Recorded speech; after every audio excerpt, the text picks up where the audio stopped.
नमस्कार। कभी सोचा है कि कागज के बिना दुनिया कैसी होती होगी? मतलब हजारों साल पहले जब लिखने के लिए कागज था ही नहीं, तब हमारे पूर्वज अपनी कहानियां, अपने कानून, अपना इतिहास ये सब लिखते कैसे थे?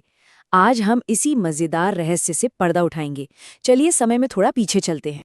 जरा सोचिए, एक ऐसी दुनिया जहां कागज नहीं है, तो फिर वो जो बड़ी बड़ी महाकाव्यों की कहानियां हैं या राजाओं के जरूरी आदेश, वो सब आखिर बचे कैसे? इतनी जरूरी जानकारी एक पीढ़ी से दूसरी पीढ़ी तक पहुंचती कैसे थी?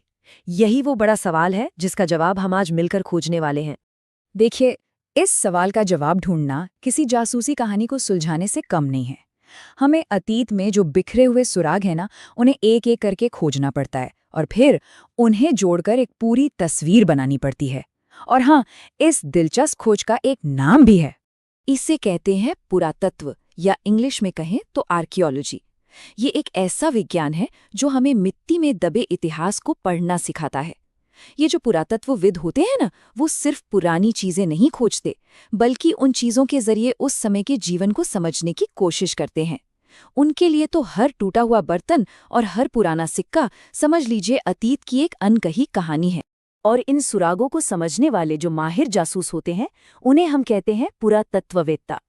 ये वो लोग हैं जो बड़े सब्र के साथ खुदाई करते हैं, चीजों को जोड़ते हैं और उन खामोश चीजों से गुजरे हुए जमाने की भूली बिसरी आवाजों को सुनते हैं। तो भाई, इन ऐतिहासिक जासूसों ने आखिर खोजा क्या? उन्होंने पाया कि जब कागज नहीं था तो हमारे पूर्वज बहुत ही क्रिएटिव थे।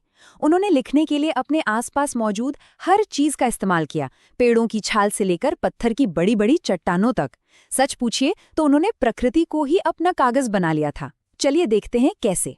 तो सबसे पहले प्रकृति की गोद में चलते हैं। हमारे पूर्वजों ने लिखने के लिए सबसे पहले उन चीजों का इस्तेमाल किया जो उन्हें आसानी से मिल जाती थीं।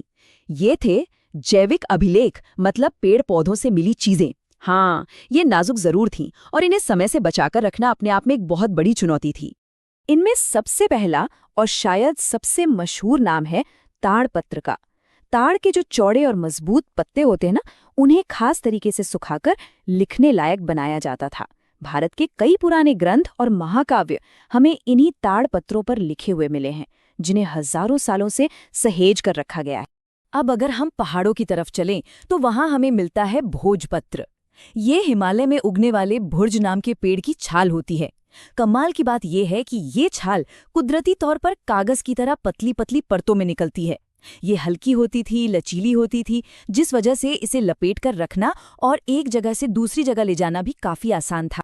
लेकिन सोचिए, अगर किसी को अपनी बात हमेशा हमेशा के लिए कहनी हो तो पत्तों और छाल पर लिखी चीजें तो खराब हो सकती हैं। तो इसके लिए ऐसी चीजों की जरूरत थी जो सदियों तक, हजारों साल तक टिकी रहें। बस यहीं से पत्थर और धातु का इस्तेमाल शुरू हुआ। और इसमें सबसे पहले आते हैं ताम्रपत्र। ये तांबे की पतली पतली चादरें होती थीं। मान लीजिए किसी राजा को कोई शाही आदेश देना हो या जमीन का कोई सौदा पक्का करना हो तो उसे तांबे पर खुदवाया जाता था। ये एक तरह से उस जमाने का ऑफिशियल लीगल डॉक्यूमेंट था, जिसे मिटाना नामुमकिन था। अब ये सोचिए कि अगर अपना संदेश पूरे शहर को, पूरी प्रजा को दिखाना हो, तो इसके लिए इस्तेमाल होते थे स्तंभलेख। पत्थर के ऊंचे ऊंचे खंभों पर राजा अपनी जीत की कहानियां या फिर नैतिक उपदेश खुदवाते थे। ये उस दौर के, आप कह सकते हैं, पब्लिक बिलबोर्ड्स की तरह थे। सम्राट अशोक के स्तंभ आज भी हमें उनके संदेशों की याद दिलाते हैं। और आखिर में सबसे मजबूत और सबसे विशाल माध्यम, शिलालेख। इसमें किसी छोटे मोटे टुकड़े पर नहीं, बल्कि पूरी की पूरी चट्टान पर ही इतिहास लिख दिया जाता था। ये प्रकृति का सबसे टिकाऊ कैनवास था, जिस पर लिखे गए शाही आदेश और उपदेश आज भी हजारों साल बाद पढ़े जा सकते हैं। तो कुल मिलाकर हमने दो तरह के माध्यम देखे।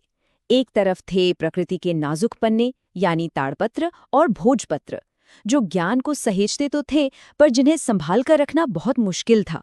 और दूसरी तरफ थे पत्थर और धातु के अमर अभिलेख, ताम्रपत्र, स्तंभ और शिलालेख, जो समय की हर परीक्षा पर खरे उतरे। एक रोजमर्रा के काम के लिए, तो दूसरा इतिहास में हमेशा के लिए अमर हो जाने के लिए।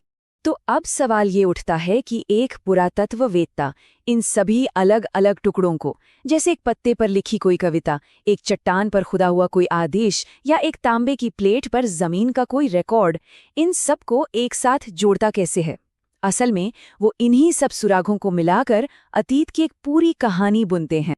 तो संक्षेप में कहें तो आज हमने इतिहास के जासूसों यानी पुरातत्ववेत्ताओं से मुलाकात की और हमने उनके द्वारा खोजे गए उन कमाल के तरीकों को जाना जिन्होंने हमारे इतिहास को आज तक जिंदा रखा है। पेड़ों के पत्तों और छाल से लेकर तांबे की प्लेटों और पत्थर की बड़ी बड़ी चट्टानों तक। ये सिर्फ लिखने की चीजें नहीं हैं, ये तो समझिए कि अतीत में झांकने वाली खिड़कियां हैं। और जाते जाते एक सवाल, आज हम अपना ज्यादातर रिकॉर्ड डिजिटल रूप में रखते हैं, क्लाउड पर, हार्ड ड्राइव में। क्या ये हजारों साल बाद भी मौजूद रहेंगे? और अगर किसी तरह रह भी गए तो भविष्य के पुरातत्ववेत्ता हमारे आज के बारे में क्या जानेंगे? वाकई सोच